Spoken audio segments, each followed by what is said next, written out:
Pour moi, je dirais la belle découverte que j'ai faite, c'est les opportunités au niveau d'entrepreneuriat.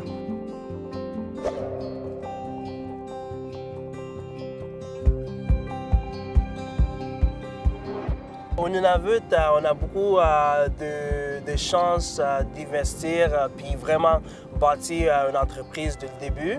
À Montréal ou des grandes villes, des fois, c'est un petit peu plus difficile parce que c'est soit des contrats ou des clients veulent des compagnies avec d'expérience puis beaucoup d'argent.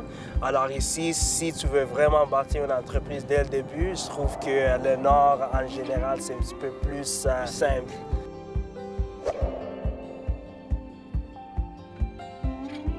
Le Nunavut est rempli d'opportunités. Il y a tellement d'espace à remplir. Pourquoi faire des affaires au Nunavut? Parce qu'ici, c'est chez nous, puis que le mieux-être de la communauté nous tient à cœur. C'est un magnifique studio dans lequel on offre des cours de yoga à peu près 2 fois par jour, 6 jours sur 7, à la communauté.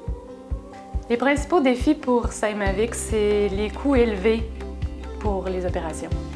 Donc, c'est tentant de se garrocher rapidement, se lancer en affaires parce qu'on veut saisir une opportunité. Je pense que le premier conseil, c'est de tâter le terrain en faisant ses recherches. C'est différent, les gars. Si on parle des francophones qui quittent le Québec, il faut qu'ils soient aptes à ouvrir les horizons, à s'ouvrir, à rencontrer des gens différents. Parce que, bon, ils vont travailler avec des Québécois, oui, mais ils vont aussi être appelés à travailler avec des anglophones ou appelés à travailler avec des Inuits du Nunavut, des gens locaux dont les habitudes de vie et les habitudes de travail sont différentes. Donc, il faut que les gens soient ouverts à la différence.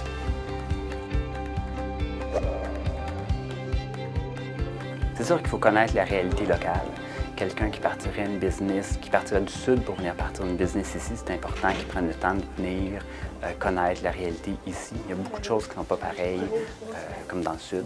Si c'est quelqu'un d'ici, c'est de bien s'entourer d'une bonne équipe, puis d'y aller tranquillement, étape par étape, de pas vouloir aller trop vite.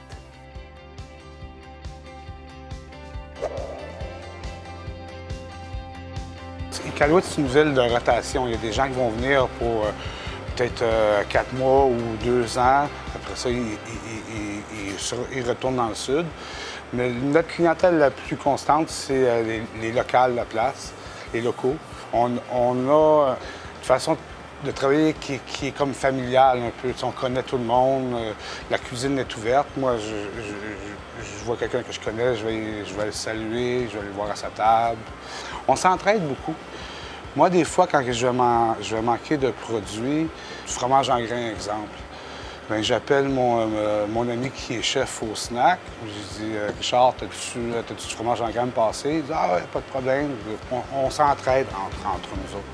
C'est très différent du Sud. Je pense pas que Mike va aller emprunter quelque chose chez Dad Giovanni.